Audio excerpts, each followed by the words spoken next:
Murgesh Nirani has been charged under Section 271 as 963 silver lamps worth Rs 21.44 lakh were seized from the factory staff quarters under Mudhol Police from a factory owned by the minister. That he has stored certain things to induce the voters, to bribe the voters.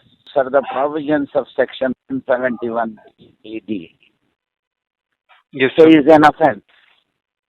Okay. Similarly, it is a ground to disqualify in the use of if he wins the election from the date of declaration of result.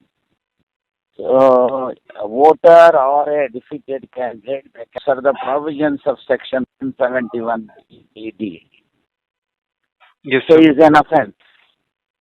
Okay. Similarly, it is a ground to disqualify in the use of if he wins the election from the date of declaration of result.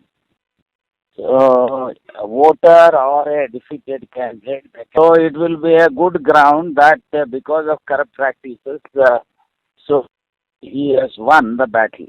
Cumulatively, valuables worth Rs 250 crores have been seized in poll-bound state by Election Commission. As Takhare reporting for Citycast Bangalore.